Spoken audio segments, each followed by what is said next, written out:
সকাল 10:38 সময় এমন ভূমিকম্প হইল, বাংলার জমিনটা উথাল পাতাল করে দিল।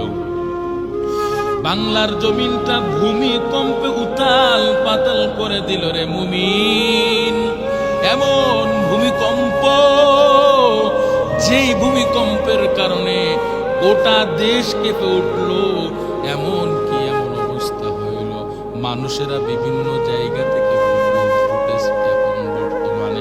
মানুষেরা ভিডিও ফুটেজ গুলো সোশ্যাল মিডিয়ায় পোস্ট করতেছে, দেখো দেখো ভূমিকম্প হয়েছে। মায়ার নবী আমার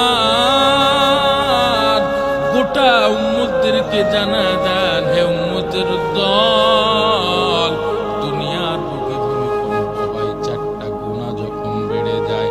4টা গুণার মধ্যে 1 নম্বর গুণা যখন সমাজের মধ্যে মদ্যপান বেড়েই চলতে থাকে। আল্লাহ পাক ওই সমাজের উপরে, ওই মানুষের উপরে, বান্দাদের উপরে আল্লাহ পাক নারাজ হয়ে যায়। 2 নাম্বার, যখন সমাজের মধ্যে জিনা ব্যভিচার বেড়ে যায়, এই মারাত্মক গুনাহের কারণে আল্লাহ বান্দাদের প্রতি নারাজ হয়ে ভূমিকম্প প্রদান করেন। দুনিয়ার বুকে আল্লাহ পাক ভূমিকম্প দেয়। 3 নাম্বার, সমাজের মধ্যে যখন নাচানাচি বেড়ে যায়, ড্যান্স যখন বেড়ে যায়, আল্লাহ পাক বান্দাদের প্রতি নারাজ হয়ে যায়।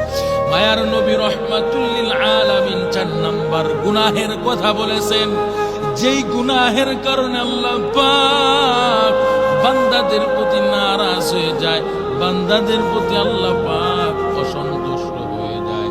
সমাজের মধ্যে যখন গান বাদ্য যখন বেড়ে চলতে থাকে, আল্লাহ পাক ওই বান্দাদের প্রতি নারাজ হয়ে যায়, অসন্তুষ্ট হয়ে যায়। এরে নবীর উম্মতের দল, কোথায় গেল আপনার আমার ক্ষমতার বাহাদুরি?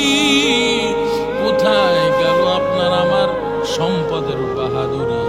এই যে আজকে সকালবেলা, সকাল 10:38 সময় এমন ভূমিকম্প হইল, বাংলার জমিনটা উথাল পাতাল করে দিল। বাংলার জমিনটা ভূমিকম্পে উথাল পাতাল করে দিল রে মুমিন। এমন ভূমিকম্প, যেই ভূমিকম্পের কারণে গোটা দেশ কেঁপে উঠল। এমন অবস্থা হইল, মানুষেরা বিভিন্ন জায়গা থেকে ভিডিও ফুটেজ, এখন বর্তমানে মানুষেরা ভিডিও ফুটেজ গুলো সোশ্যাল মিডিয়ায় পোস্ট করতেছে, দেখো দেখো ভূমিকম্প হয়েছে।